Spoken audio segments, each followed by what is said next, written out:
tem origem na França, na Escola de Estudos Avançados em Ciências Sociais de Paris, por Oswald Ducrot, inicialmente em conjunto com Jean-Claude Anscombe e continuada atualmente por Ducrot, com a colaboração de Marion Querel, no mesmo centro de pesquisas francês.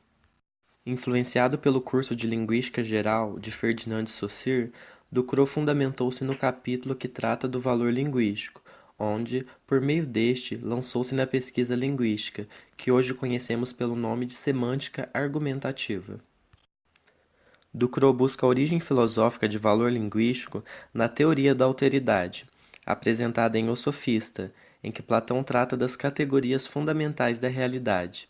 Platão entende que tudo só se especifica quando relacionado com o outro.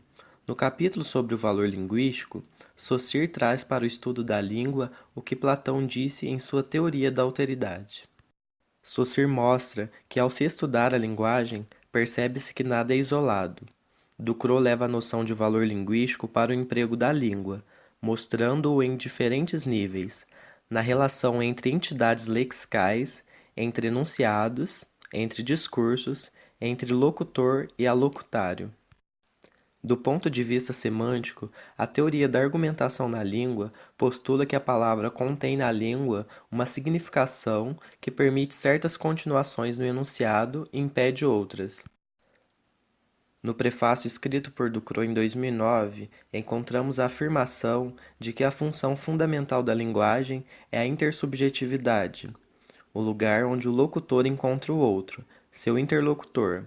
Então, quando um locutor produz discurso, está expressando seu pensamento por meio de enunciado e levando seu alocutário a dar-lhe uma resposta. Em vista disso, argumentar é levar o outro, o alocutário, a determinada continuação. Assim, a argumentação torna-se fundamental na linguagem. A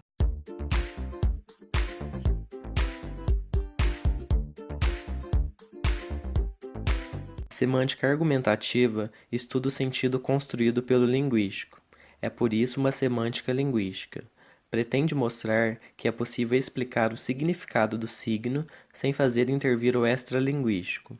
Seu objeto de estudo é o sentido linguístico que se produz, não na língua, mas no discurso, ou seja, no emprego da língua.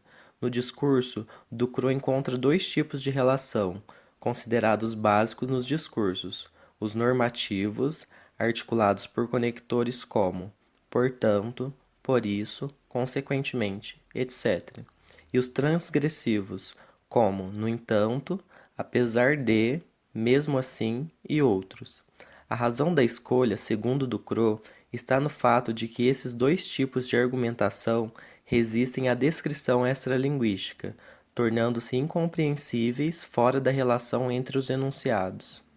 A relação que decorre um objeto de estudo e as características da teoria são: a de ser uma semântica, porque vai em busca da explicação do sentido; a de ser uma semântica linguística, porque explica o sentido construído pela relação entre palavras, enunciados e discursos; a de ser uma semântica linguística do discurso, isto é, do emprego da língua, não da palavra ou da frase isolada; há de ser uma teoria explicativa do sentido do discurso, sempre olhando a linguagem a partir das bases epistemológicas que a sustentam.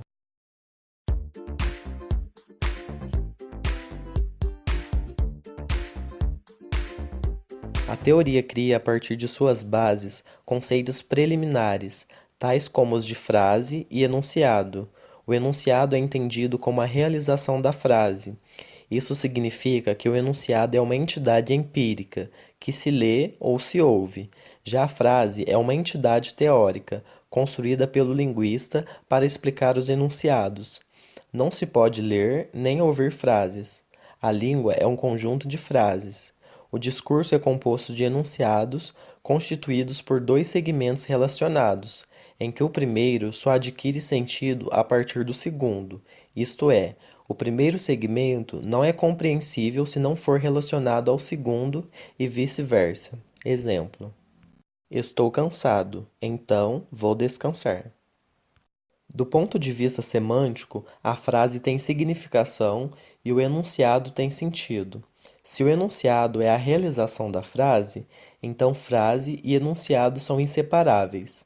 São também inseparáveis a significação da frase e o sentido do discurso. A significação de uma entidade lexical é a orientação que ela dá ao discurso, tornando possível ou impossível determinada continuação, ou seja, resultam regras que expressam as possibilidades ou impossibilidades de interpretação dos enunciados do discurso, assim em um enunciado como: Pedro estuda, por isso é um bom aluno. Estuda orienta para mais de uma continuação positiva, bom. Por outro lado, impede continuações negativas, mal, ruim, como em Pedro estuda, por isso é mau aluno. A orientação dá conta também da relação entre locutor e alocutário, o que torna a semântica argumentativa uma teoria da enunciação. São através destes dois seres que acontece o exercício da linguagem. Ao se enunciar, falando ou escrevendo, o locutor produz combinações próprias, dentre aquelas que a frase permite. Desse modo, espera uma continuação, uma resposta do alocutário. De acordo com a teoria enunciativa, em um enunciado não há apenas um sujeito falante, mas mais de um. Segundo Ducrot, há várias funções no enunciado: a de sujeito empírico, a de locutor e a de enunciador. O sujeito empírico, ser de carne e osso, ser no mundo, não é objeto de estudo da semântica argumentativa. O enunciador não é uma pessoa, mas pontos de perspectiva abstratos. O locutor relaciona-se com os enunciadores. Na negação, por exemplo, há dois enunciadores, um que expressa um ponto de vista e outro que recusa esse ponto de vista. Por exemplo, Pedro não veio à aula hoje. Em Pedro não veio, há dois enunciadores, um positivo, Pedro veio, ao qual o locutor se opõe, e um negativo, Pedro não veio, que o locutor assume. Atualmente, o princípio filosófico que fundamenta a semântica argumentativa continua a ser desenvolvido sob o nome de teoria dos blocos semânticos. Novos conceitos da teoria, buscando aprofundar a explicação do valor na linguagem, são apresentados. Dois discursos, evocados por uma entidade linguística e articulados por um conector, portanto ou no entanto, são denominados agora encadeamentos argumentativos. Estes são constituídos por dois segmentos que recebem sentido na relação de um com o outro, produzindo um único sentido por interdependência semântica. Se tomarmos, por exemplo, a entidade lexical rico e a combinarmos com feliz, chegaremos aos seguintes encadeamentos, construídos pelos conectores portanto e no entanto, e a afirmação e a negação são possibilidades de combinação. Pedro é rico, portanto é feliz. Pedro é rico, portanto não é feliz. Pedro não é rico, portanto não é feliz. Pedro é rico, no entanto, não é feliz. Nesses encadeamentos, o sentido de 1 e de 3 é diferente do sentido de 2 e de 4. Em 1 e 3, trata-se da riqueza que traz felicidade. Em 2 e 4, a riqueza que não traz felicidades. Observamos assim que o primeiro segmento é compreendido por sua relação com o segundo e vice-versa. A relação entre os segmentos não é um raciocínio, segundo o qual uma informação obriga a admitir a outra, o que pressupõe que uma informação já tem um sentido completo, do qual a outra é inferida. A semântica argumentativa, olhando para a linguagem, entende ao contrário, que a relação entre dois segmentos é puramente linguística. O sentido se constrói pelas relações semânticas entre os segmentos do enunciado. Mais dois conceitos são fundamentais para o estudo argumentativo de qualquer discurso: os de argumentação interna e de argumentação externa. A teoria dos blocos semânticos denomina argumentação interna o encadeamento que parafraseia o sentido contido numa entidade lexical. É o caso de prudente, que pode ser parafraseado por: Havia perigo, portanto, Pedro tomou cuidado. A argumentação externa expressa discursos a partir de uma entidade lexical, por exemplo, Pedro foi prudente, por isso não sofreu nenhum acidente. Essa é a argumentação externa construída à direita de prudente. Mas é possível também a argumentação externa, à esquerda de prudente. Pedro não sofreu nenhum acidente, portanto, foi prudente. Apresentamos bastante sinteticamente. São esses alguns dos conceitos construídos por Oswald Ducrot e continuados atualmente em colaboração com Marion Carroll, que fundamentam o entrelaçamento argumentativo.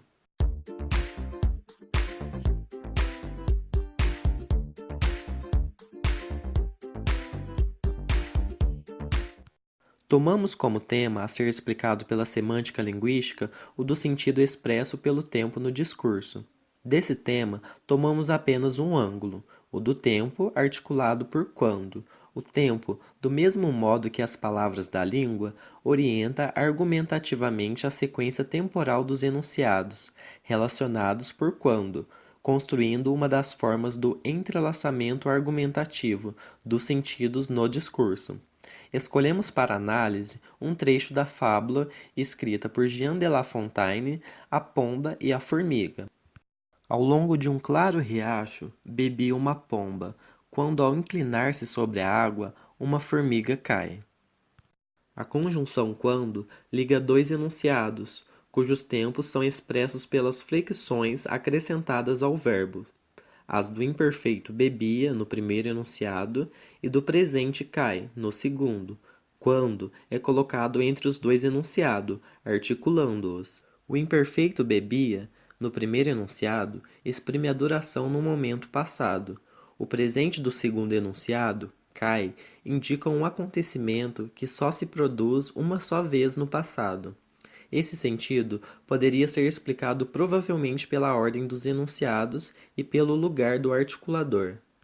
Vê-se que é o imperfeito do primeiro enunciado como passado que orienta o tempo que o segue, o que faz com que cai seja compreendido como um momento do passado. Invertendo-se a ordem dos enunciados, mantendo seus respectivos tempos e sua estrutura sintática. A sequência dos enunciados torna-se inaceitável, porque nesse caso é o presente, cai, que deve orientar a sequência dos tempos, depois de cai. Seria esperado o presente bebe, não o imperfeito bebia. Nessa sequência invertida, cai, no presente, não poderia ter o sentido de caiu, que se encontra na fábula. Parece então que é o sentido do tempo do primeiro enunciado que determina o tempo do enunciado seguinte. Poderíamos dizer que, de modo semelhante ao que se encontra no emprego das palavras da língua, como mostra Ducrot, o emprego dos tempos orienta a argumentação temporal do discurso.